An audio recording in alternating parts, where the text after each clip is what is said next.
Olá, querido irmão, querida irmã, seja bem-vindo ao nosso programa Pão da Palavra.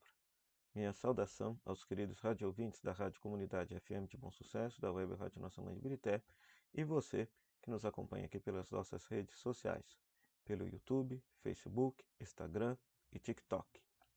Deixe o seu like, compartilhe esse conteúdo com seus amigos, deixe o seu comentário para que as plataformas possam entender a importância desse conteúdo e possa alcançar mais pessoas.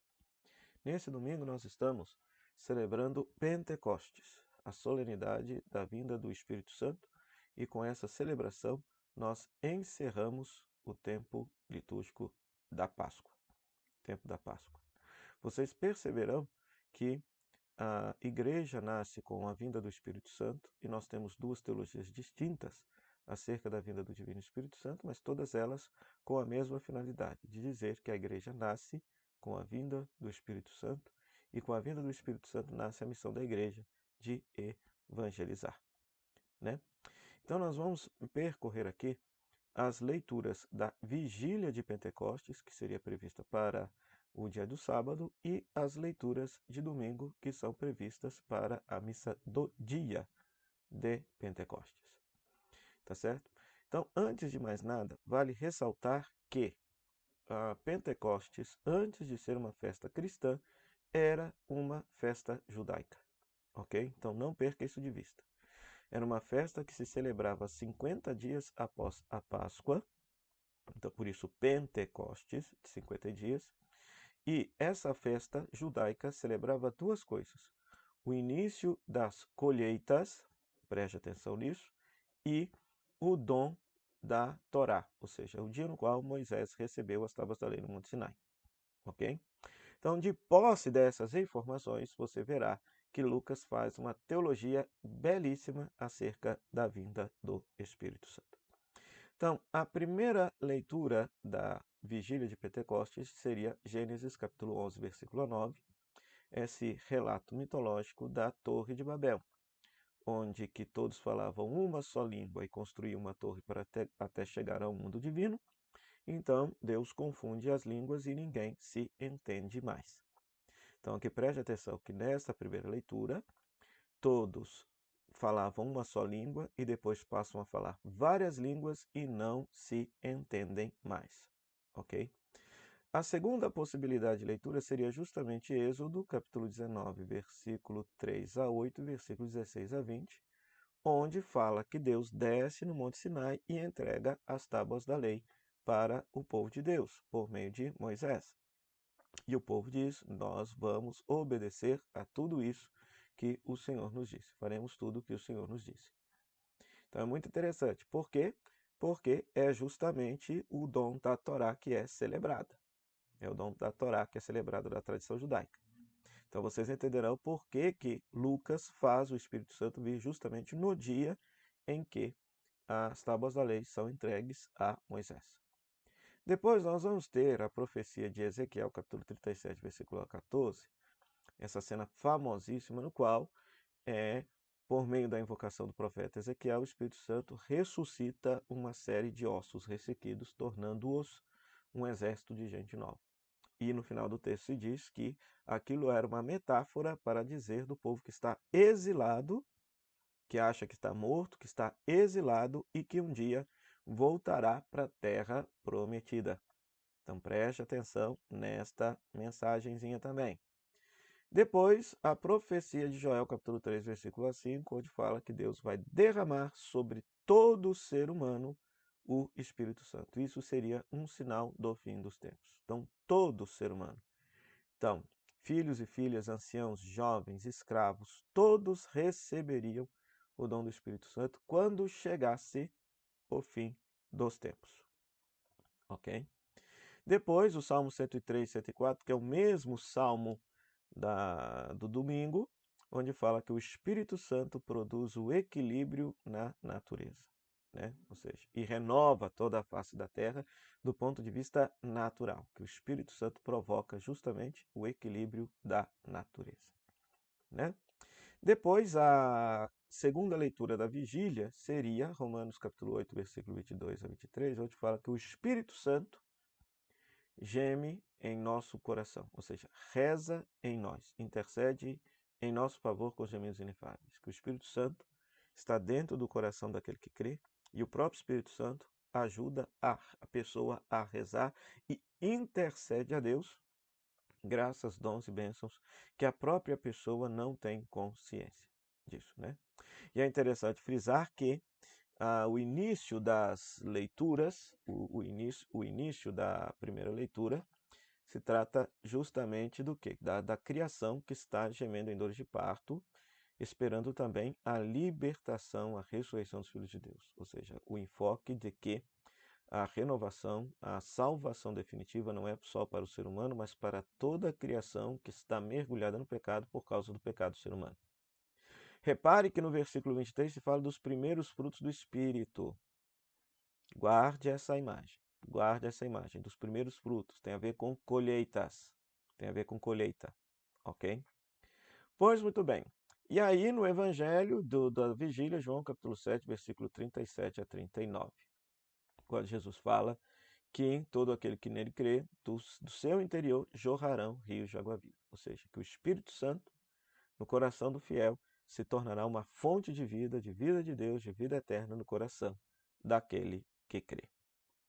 Pois muito bem, então agora vamos aqui entender o que isso tem a ver então com a festa de Pentecostes do ponto de vista cristão. Então na missa do dia, na missa do domingo de Pentecostes, a primeira leitura é Atos capítulo 2, versículo 1 a 11. Então a cena se passa no dia de Pentecostes, na festa judaica de Pentecostes, recordando a festa das colheitas e a festa do dom da Torá. Então por que que Lucas coloca o Espírito Santo vindo 50 dias após a Páscoa? Você verá que João coloca o Espírito Santo vindo no dia da ressurreição. É outra concepção, é outra teologia. Lucas provavelmente está justamente pensando nessas duas coisas. Lucas está influenciado pela teologia paulina. Então, em vários momentos nas cartas de Paulo, aqueles que são convertidos à fé cristã são chamados de primícias, de primeiros frutos. De primeiros frutos, né? Aliás, para Paulo também, ou seja, o primeiro fruto da ressurreição de Cristo é a vinda do Espírito Santo. Lembre que também no Evangelho se fala que o dia do juízo, o dia derradeiro da separação entre o bem e o mal, é semelhante a um dia de colheita. Os justos são colhidos para o céu e os injustos colhidos para a condenação. Então, repare nisso. Então, Lucas faz questão de colocar a vinda do Espírito Santo no dia de Pentecostes, porque, para ele, o Espírito Santo vai marcar com seu selo aqueles que estão destinados a serem colhidos para o céu. Primeira coisa. Segunda coisa, o Espírito Santo escreverá no coração do fiel a própria lei de Deus, a palavra de Deus. Aquela palavra de Deus que Moisés recebeu no Monte Sinai, que foi escrita em tábuas de pedra, agora vai ser escrita nas tábuas do coração de carne daquele que crê. Vale ressaltar que Lucas também provavelmente está pensando naquela profecia de Ezequiel que fala que Deus tirará do nosso peito um coração de pedra e colocará um coração de carne e escreverá dentro de nós a sua lei. Então, o Espírito Santo escreve dentro do coração do fiel a lei de Deus, a Torá de Deus, os mandamentos de Deus, para que ele, com alegria, possa viver desde dentro a vontade do Pai. Então, é por isso que Lucas coloca o Espírito Santo vindo no dia de Pentecostes. E a consequência é que todos falam, apesar de falarem línguas diferentes, todos entendem, todos se compreendem. Então, a primeira leitura de domingo é o contrário da primeira leitura da vigília. Se na vigília, na Torre de Babel, todos falavam línguas diferentes, ninguém se entendia mais, aqui todos falam línguas diferentes e todos se entendem, porque o Espírito Santo propicia o dom da unidade na diversidade. Olha só que coisa fantástica, que coisa linda. Além disso, Lucas está jogando com a palavra língua, porque língua significa tanto a labareda de fogo quanto o idioma. Então, o Espírito Santo propicia à igreja os idiomas necessários para anunciar o evangelho, para que todos entendam na sua própria cultura, na sua própria língua. Ok? Depois, a segunda leitura, Coríntios capítulo 12, então fala que o fruto do Espírito é fazer com que nós possamos dizer Jesus é o Senhor da nossa vida, que há diversidade de dons e diversidade de ministérios, mas todos nós formamos um só corpo, porque fomos batizados num só Espírito.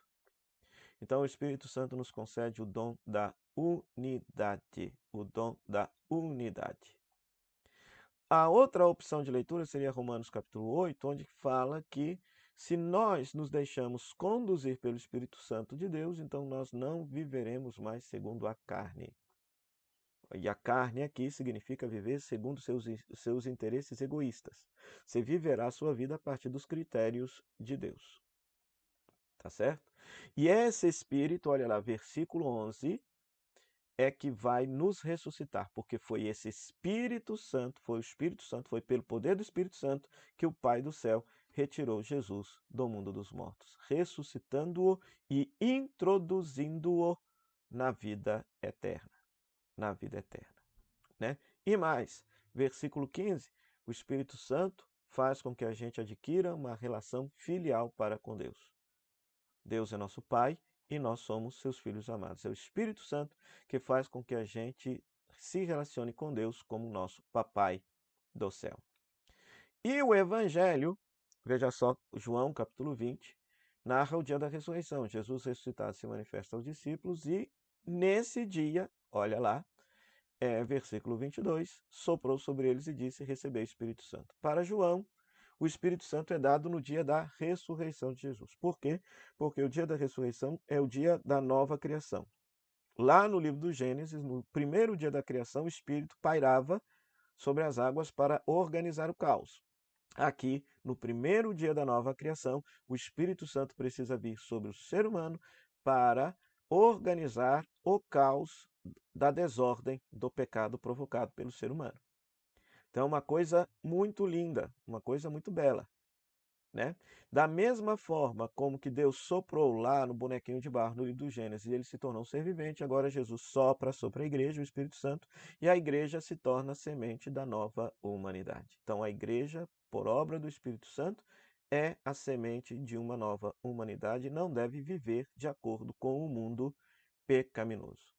Então, é uma coisa muito linda. Então, o efeito do Espírito Santo sobre nós é fazer com que nós sejamos homens e mulheres novos, renovados à imagem e semelhança do novo Adão, Jesus Cristo, o ser humano por excelência. O Espírito Santo, se a gente voltar lá no livro de Ezequiel, ressuscitou aqueles ossos ressequidos, símbolo do exílio. Nós estamos exilados do céu. O Espírito Santo nos dá a força e a coragem para ressuscitarmos, então ele será a força da nossa ressurreição, que nada mais será do que sair do nosso exílio terrestre e entrar na eternidade de Deus. A profecia de Joel, capítulo 2, conforme lemos, que o Espírito Santo veio sobre toda a carne como sinal do fim dos tempos, é justamente o texto que Pedro vai utilizar para justificar do porquê que o Espírito Santo foi derramado.